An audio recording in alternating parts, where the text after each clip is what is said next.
आज हम लोग सीखेंगे ऑक्सीकरण संख्या क्या होता है और ऑक्सीकरण संख्या को हम लोग कैसे निकालेंगे। ठीक है, देखो ऑक्सीकरण संख्या की बात कर लेंगे तो ये होगा हमारा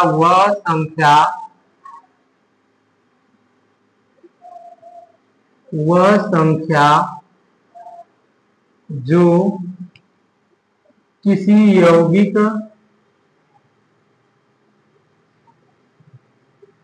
यौगिक में परमाणुओं के इलेक्ट्रॉन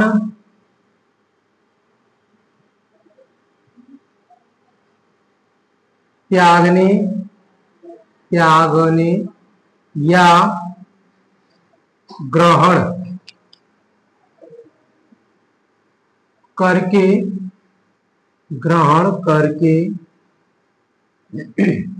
यौगिक बनाने के लिए उपयुक्त होती है।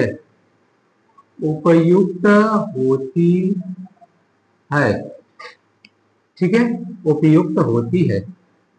ये हो गया हमारा ऑक्सीकरण संख्या। दूसरी चीज क्या रहेगी हमारी कि ऑक्सीकरण संख्या प्लस और माइनस और धन या ऋण हो सकती है।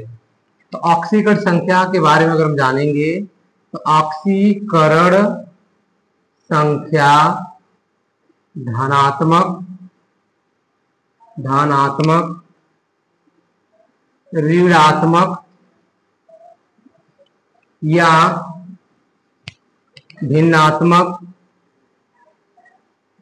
भिन्नात्मक और शून्य भी हो सकती है। ठीक है, शून्य भी हो सकती है। तो नोट कर लेंगे ऑक्सीकरण संख्या। अब हम लोग बात करें ऑक्सीकरण संख्या कैसे निकालेंगे।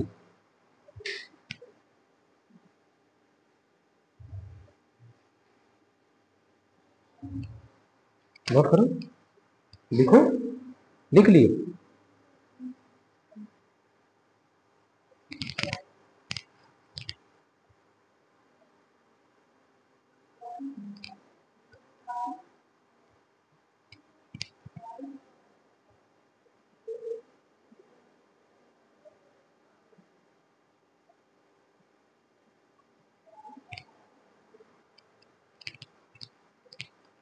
देखो अब थर्ड नंबर की बात कर लेंगे। इसमें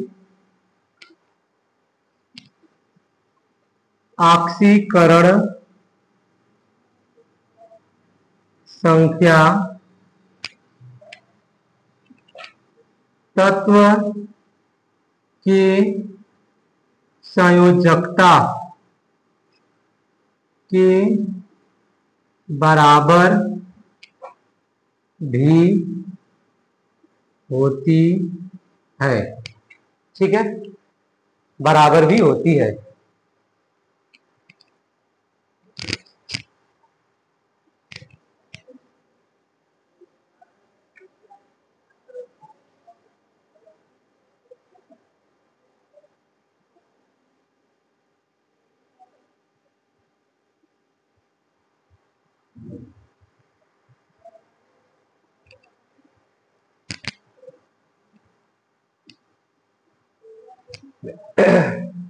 अब आगे पढ़ेंगे हम लोग।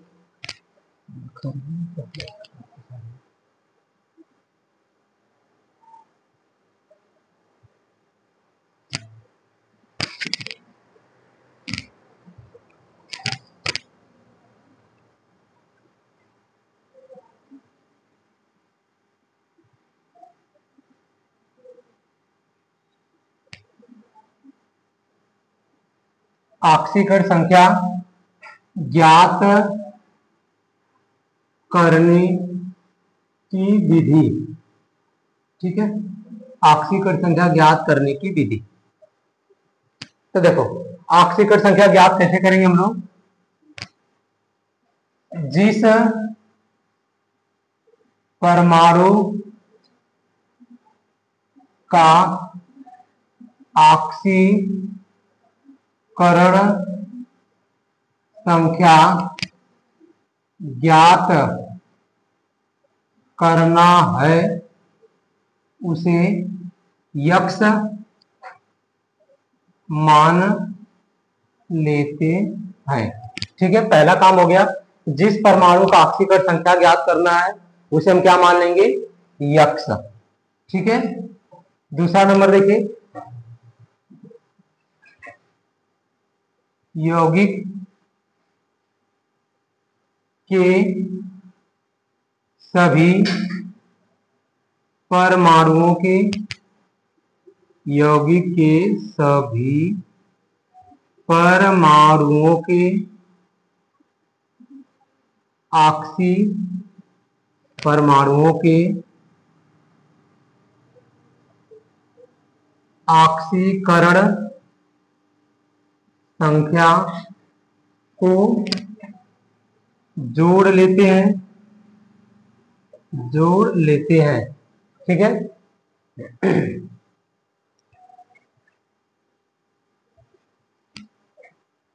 तीसरा नंबर हो गया, यह जोड़ यौगिक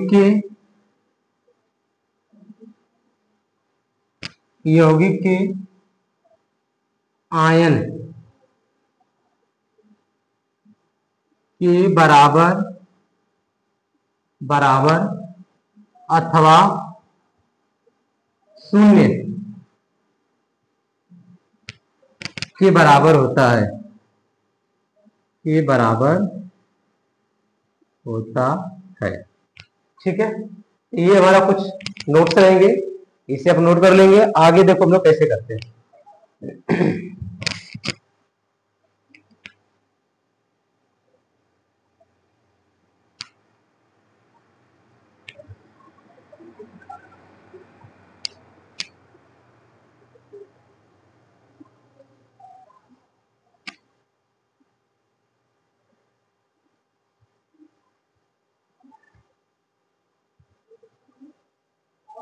हो गया सभी लोगों का?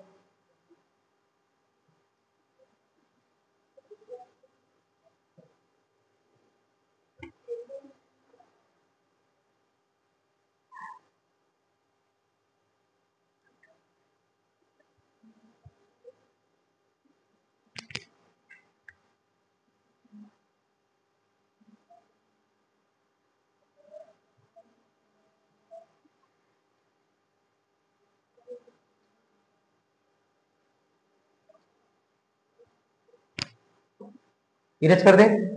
चलिए अब एक एक पॉइंट देखेंगे हम लोग।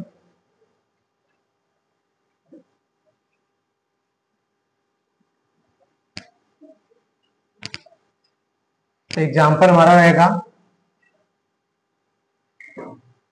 H2SO4 में सल्फर की ऑक्सीकरण संख्या ज्ञात कीजिए। अब H2SO4 में सल्फर की ऑक्सीकरण संख्या ज्ञात करना है, तो हम मान लेंगे, सॉल्व जब करेंगे इसको हम लोग, तो मान लेंगे माना यस की ऑक्सीकरण संख्या बराबर यक्स मान लिया। ठीक है, अब देखो ऑक्सीजन कितना होता है, ऑक्सीजन का -2 होता है। ऑक्सीजन का एटॉमिक नंबर कितना आपको याद होना चाहिए, ऑक्सीजन का एटॉमिक नंबर 8 होता है, मतलब 2,6। तो कंपलसरी है कि ऑक्सीजन 2 इलेक्ट्रॉन गेन करता है जब ये, क्योंकि 8 कंप्लीट करना है ना, तो जब ये 2 इलेक्ट्रॉन गेन करेगा तो इसकी ऑक्सीजन संख्या कितनी हो जाएगी, 2। अब हाइड्रोजन देखो, हाइड्रोजन का 1 होता है तो ये 1 इलेक्ट्रॉन लूज भी कर सकता है, इसकी ऑक्सीजन संख्या +1 होती है। ठीक, अब इसके आगे देख लो, जब हम ज्ञात करेंगे हाइड्रोजन कितना हो गया, 1, तो 1 गुणे हो गया हमारा 2। हाइड्रोजन कितना परमाणु, 2 परमाणु है, और इस सल्फर का हमने तो मान लिया यक्स, प्लस ऑक्सीजन का हो गया -2 और गुणे कितना हो गया 4। इसके ऊपर कोई आयन दिख रहा है आपको, नहीं, कोई आयन नहीं दिख रहा है, तो इसका मतलब हो जाएगा यहाँ पे 0। जब इसके ऊपर कोई आयन माइनस या प्लस कुछ दिखाई देगा ना, तो वहां पे रख देंगे। जैसे अभी दूसरा एग्जाम्पल की बात करेंगे, तो 2 एक कम 2, आई एक्स आ गया, आई माइनस 2 4, 4 दूना के 8 बराबर 0। तो 2 में से 8 जाएगा तो एक्स माइनस 6 बराबर 0। तो एक्स बराबर क्या आ गया 6, 6 मतलब प्लस 6। ठीक है, किसी कोई समस्या निकल जाएगा ना। तो 1 नंबर या 2 नंबर में क्वेश्चन पूछा जाता है, नोट कर लेंगे आगे।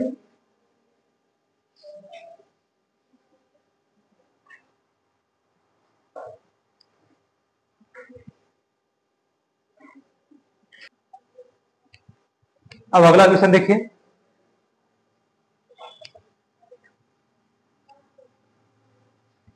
देखिए अगला क्वेश्चन हमारा रहेगा, अगर आपको ऐसे देगा NO3 माइनस आयन, इसको क्या पढ़ते हैं नाइट्रेट आयन में यन की ऑक्सीकरण संख्या याद करिए। अब जब सॉल्व करोगे आप इसे तो क्या करना होगा, मान लेंगे माना यन की ऑक्सीकरण संख्या बराबर यक्स मान लिया हमने, यन का मान लिया ऑक्सीकरण संख्या यक्स। अब देखो, अब हमें यन का हो गया था यक्स हो गया प्लस ऑक्सीजन का भी क्या बताया मैंने -2, तो हमने क्या किया यहाँ पे -2 और गुणा कितना हो गया यहाँ पे 3। ठीक है, और यहाँ पे देखो इस बराबर में 0 नहीं रखना है, क्यों, क्योंकि यहाँ पे कुल आयन कितना है -1 रखोगे, यही लिखवाया था, या तो 0 होगा या तो माइनस या प्लस आयन होगा। तो इसके ऊपर जो आयन दिया रहेगा माइनस दिया रहेगा तो माइनस, प्लस दिया रहेगा तो प्लस रखना है।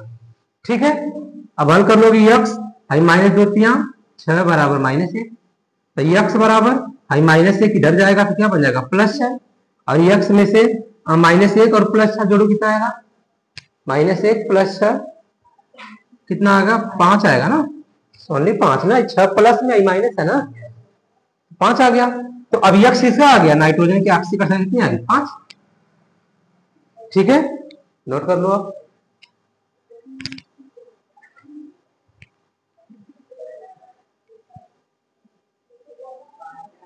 तो समझ में आ गया ऑक्सीकरण संख्या ज्ञात करना। ठीक है,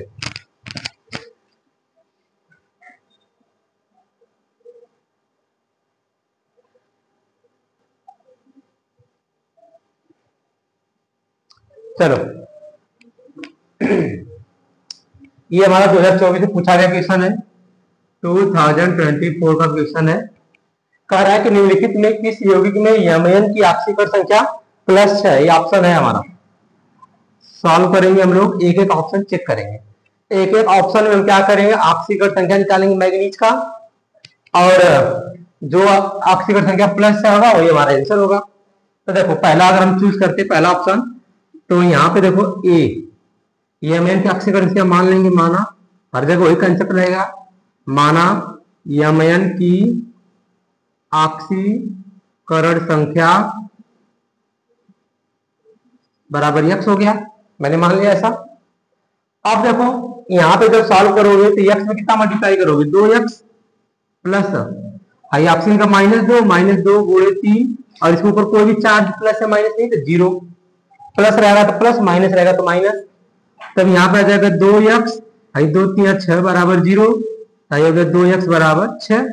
तो x बराबर कितना आया 6/2 बराबर 3। क्या हमारा सॉल्यूशन सही होगा, नहीं ये नहीं हो सकता, ये वाला ऑप्शन गलत हो गया हमारा। ठीक है, ऐसे रफ हम चेक करेंगे।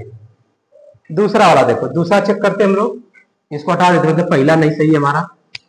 ठीक है, अब दूसरा वाला चेक करेंगे, बी करके देखो, यहां भी हो जाएगा माना यमन की ऑक्सीकरण संख्या यक्स। ठीक है, अब भाई देखो पोटेशियम का प्लस होना था, कैसे पता चला मुझे पोटेशियम प्लस होना था, के का होता है इलेक्ट्रॉनिक विन्यास 19, हाई होता है 2 8 8 3, तो लास्ट में कितना इलेक्ट्रॉन एक है, तो एक इलेक्ट्रॉन लूज कर देगा, और जो एक इलेक्ट्रॉन लूज करेगा प्लस ऑक्सीकरण संख्या होता है, और जो एक इलेक्ट्रॉन ले लेगा -1 ऑक्सीकरण संख्या होता है। ठीक है, तो देखो पोटेशियम का 1 हो गया, तो 1 गुणे 2 कितना पोटेशियम है 2, और मैग्नीज का मैंने मान लिया था यक्स प्लस ऑक्सीजन का -2 अभी समझाया था, 4 का गुणा कर लो बराबर 0 हो गया। तो 1 में 2 करेंगे 2, हाई यक्स हो गया, हाई 4 गुना के 8 -8 आ गया बराबर 0, तो यक्स, और यहाँ कितना आ गया -6 बराबर 0, तो यक्स बराबर कितना आ गया +4। तो कौन सा ऑप्शन करेक्ट हो गया हमारा ये K2Mn4 में, यानी कि Mn की आक्सीकरण संख्या कितनी हो गई, प्लस है। ठीक है, और बाकी ऐसे चेक कर लोगे, हमें 6 मिल गया, ये आंसर करेक्ट हो गया हमारा, नोट कर लो आप।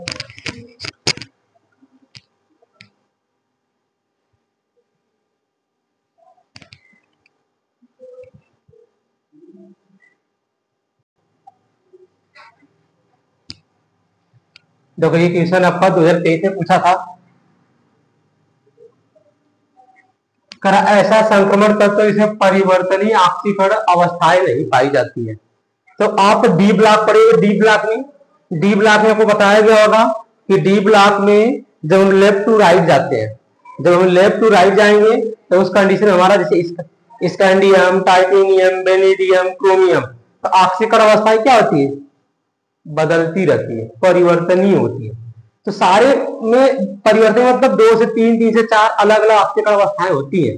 तो इसमें क्या करा, किसमें आक्सीकरण अवस्थाएं परिवर्तित नहीं होती है, उसी में होगी जिसमें सिर्फ एक ही आक्सीकरण अवस्था हो। तो देखो किसमें, स्कैंडियम का आक्सीकरण अवस्था +3 होता है। ठीक है, तो इसका इलेक्ट्रॉनिक विन्यास क्या होता है, 1s2, 2s2, 2p6, 3s2, 3p6, 4s2, 3d1।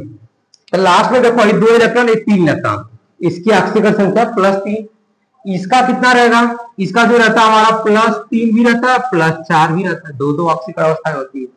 अच्छा, वेनेडियम कितना होता है, तो +2, +3, +4, +5, ये होता है 2 3 4 5, ये आक्सीकरण अवस्थाएं होती है। ठीक है, और क्रोमियम की बात कर लेंगे, इसकी आक्सीकरण अवस्थाएं होती है आपको +3, +4 और +6। तो ये देखो सब में 2 से ज्यादा है ना, 2 से ज्यादा, इस वाले में एक ही है, तो ये सिर्फ एक स्कैंडियम जो रहेगा ना हमारा आंसर रहेगा, क्योंकि ये हमारा आक्सीकरण अवस्थाएं परिवर्तित नहीं होती। स्कैंडियम हर जगह उसकी आक्सीकरण संख्या कितनी रहेगी, 3। तो देख लो ध्यान से, चार्ट बनवाएगा और उसमें मिलेगा आपको, आंसर क्या रहेगा, स्कैंडियम। ठीक है, अगला क्वेश्चन देखिए, हो गया ना, नोट कर लो आप।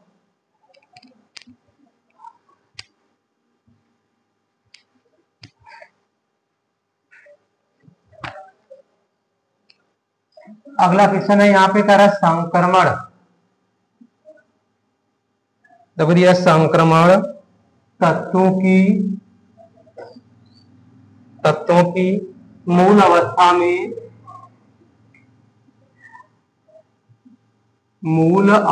में नीचे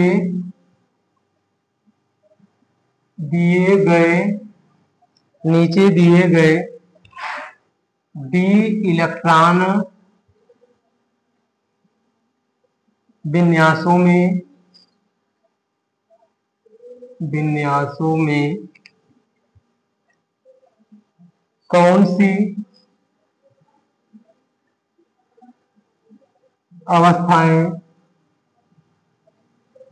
अवस्थाएं अस्थाई होगी। ठीक है, तो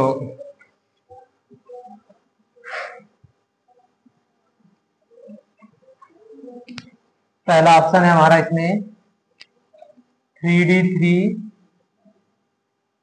सेकेंड ऑप्शन रहेगा 3d5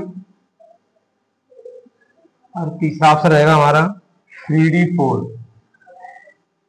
तो कह संक्रमण तत्वों की मूल अवस्थाओं में कौन सी डी इलेक्ट्रॉन विन्यास में अवस्थाएं अस्थाई होगी, स्टेबल।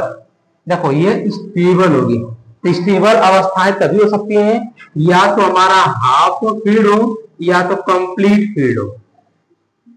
ठीक है, पूरा कंप्लीट, या तो आधा भरा हो या तो पूर्ण भरा।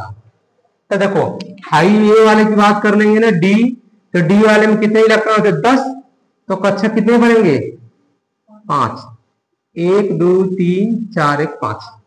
तो इसमें देखो आई 3d आ गया, 1 इलेक्ट्रॉन, 2 इलेक्ट्रॉन, 3 इलेक्ट्रॉन। अब यहाँ पे हाई देखेंगे, इसके लिए बात कर लेंगे 1 2 3 2 5, 1 2 3 4 5, डी के लिए हो गया। और यहाँ पे सी के लिए देखें, 1 2 3 2 5। अब इसका बात करेंगे 4 है तो 1 2 3 4। ठीक है, एक ऑप्शन ये लिखा हूं। अच्छा चौथा ऑप्शन भी है ना, चौथा ऑप्शन यहाँ पे लिख देता हूं मैं डी। तो देखो 3D 8 ये भी रहेगा चौथा ऑप्शन। और यहाँ पे भी देखेंगे डी वाले बना लेंगे 1 2 3 2 5 8 1 2 3 4 5 6 7 8 हो गया। अब समझो कौन से स्टेबल होगा। तो देखो अब ऐसे भी दिख रहा तुम्हें हाई वाला पूरा भरा हुआ, तो चाहे तुम इधर से भरो या इधर से भरो तुम्हें हर जगह से वही दिखाई देगा ना, एक एक एक एक एक, एक स्टेबल दिखाई देगा ना। और यहाँ पे आई देखो 3 इधर है ना, इधर भी 3 भर सकते हैं ना, 1 2 3 3 तो इधर भी भर सकते हैं। इधर से भरोगे तो हाई दोनों भर जाएगा, हाई दोनों खाली हो जाएगा, तो ये अनस्टेबल होगा। और ये वाला देखो हाई 4 है तो इधर भी भर सकते 1 2 3 4 हाई खाली रह सकता है।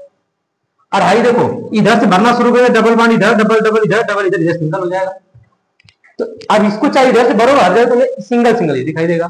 इसलिए क्या होता है कि कौन सी अवस्थाएं हमारे लिए क्या रहेंगी यहाँ पे स्टेबल, तो 3D5। या तो आपको 3D5 दिखाई दे दे, यही आंसर रहेगा हमारा बी वाला। या तो 3D5 आपको दिखाई दे दे या तो 3D10 दिखाई दे दे, तो भी स्टेबल ही मानेंगे हम लोग। ठीक है, और 3D5 से ज्यादा स्टेबल 3D10 वाला होता है। ठीक।